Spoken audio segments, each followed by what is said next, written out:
각하, 제가 제안하는 경제정책 추진에는 엄청난 저항이 있을 것입니다. 그래도 괜찮겠습니까? 여러마 할 거 없어. 경제는 당신이 대통령이야. 대한민국 5공화국 전두환 전 대통령의 경제과외 선생님이자 경제개혁을 추진해 오늘날의 경제 질서를 이룩한 대한민국의 천재 경제학자 김재익 경제수석을 알아봤습니다.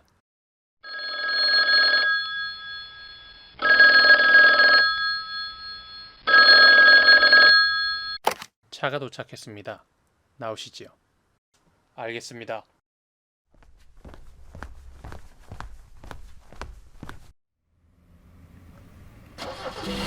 나는 대통령의 경제과외 선생입니다. 새벽 5시 반에 차를 타고 연희동으로 가는 생활이 벌써 몇 개월째다. 매일 2시간씩 전두환 대통령에게 경제과외를 하고 있다. 친구들과 아내, 나의 아들은 내가 하는 일을 모두 반대한다. 아내에게 5공화국에서 일하겠다고 했다. 아내는 펄펄 뛰며 반대를 하고 이민을 가자고, 내 실력이면 국제기구나 해외 대학에 갈 수 있을 거라고 했다. 나는 대답했다.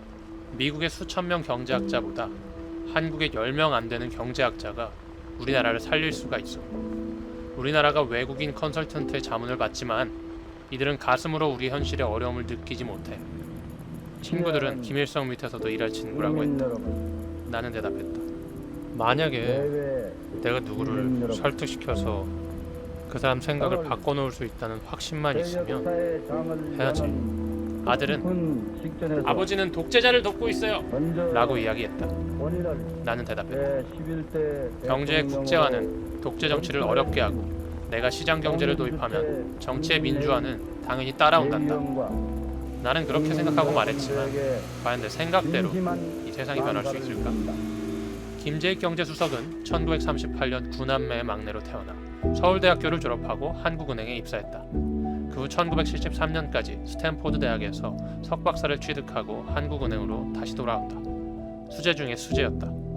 대통령 비서실과 경제기획원 등에서 경력을 쌓았다. 1979년 전두환 전 대통령은 12.12 군사반란을 통해 권력의 핵심이 되었고 김재익은 그에게 발탁되어 그의 경제, 과외 선생님이 된다. 경제를 모르는 사람도 알아들을 수 있을 정도로 쉽게 설명하는 그의 능력에 감탄해 전두환 대통령은 청와대 경제수석을 맡아달라고 이야기한다. 그는 조건을 달았다. 첫째, 원하는 대로 일할 수 있게 해줄 것. 둘째, 정치자금에 대해서 일절 이야기하지 말 것이었다. 대통령은 이에 동의했고 1980년 제5공화국의 경제수석 비서관이 됐다. 그 당시 대한민국의 물가 상승률은 엄청나게 높았다. 산유국들이 기름 가격을 몇 배로 올리는 2차 오일 쇼크가 발생했기 때문이다. 중화학공업 위주의 개도국이었던 우리나라는 기름값에 휘청휘청할 수밖에 없었다. 하지만 그는 물가와 경제 성장률 두 마리 토끼를 모두 잡아냈다. 1980년 마이너스 3.7%이던 경제 성장률을 3년 만에 10%대로, 28%이던 물가 상승률을 3.5%까지 줄였다.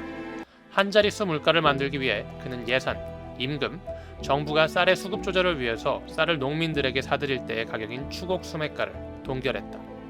인기는 없고 반대는 심했다. 하지만 대통령의 무한한 신임을 등에 업고 물가 안정을 위해 밀어붙였다. 그 다음으론 정보화를 위해 기술 집약 산업과 데이터 산업을 육성했다. 역시나 반발이 심했다. 당시 경제 관료들은 우리는 후진국이라 스스로 기술 개발이 불가능합니다. 선진국 기술을 베껴야 돼요. 전자기술은 밑빠진 독에 물붓기입니다.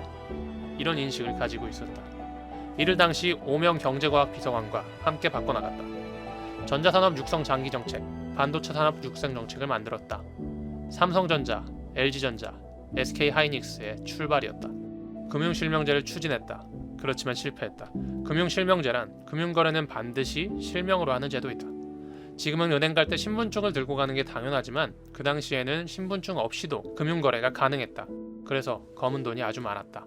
이는 부패를 척결하고 지하경제를 수면 위로 끌어올릴 수 있는 정책이었다. 전두환 대통령은 금융실명제를 최종적으로 승인했지만 측근들이 비자금 등의 문제로 난리를 쳤고 결국 전두환 대통령이 생각을 바꾸면서 시행에 실패했다. 금융실명제는 1990년대 김영삼 정권이 돼서야 시행하게 됐다. 시대를 앞서 나갔던 것이다. 이 외에도 부가가치세, 금리 자율화, 개방화, 특혜금융 철폐 등은 지금의 한국 경제의 튼튼한 토대가 되었다. 하지만 천재는 단명한다 했던가 그는 자신이 추진했던 정책이 실현되는 것을 보지 못했다. 1983년 10월 9일 당시 미얀마 아웅산 묘소 폭탄 테러 사건으로 사망하고 만다. 당시 그의 나이 45세. 당시 북한은 미얀마를 방문한 전두환 대통령과 수행비서진의 폭탄 테러를 자행했는데 그때 사망하고 만 것이다. 과연 그가 살아있었다면 대한민국의 경제는 어떻게 됐을까? 그는 아들을 향해 이렇게 말했다. 경제의 국제화는 독재 정치를 어렵게 하고 내가 시장 경제를 도입하면 정치의 민주화는 당연히 따라온단다. 지금 우리가 사는 시대를 생각하면 그의 생각은 꽤나 정확했다. 그는 대한민국이라는 땅에 자유시장 경제라는 자그마한 씨앗을 심어놓고 유명을 달리했지만 이 씨앗에서 나고 자란 수많은 사람들은 척박하기 그지없던 대한민국의 역사를 꽃피웠다.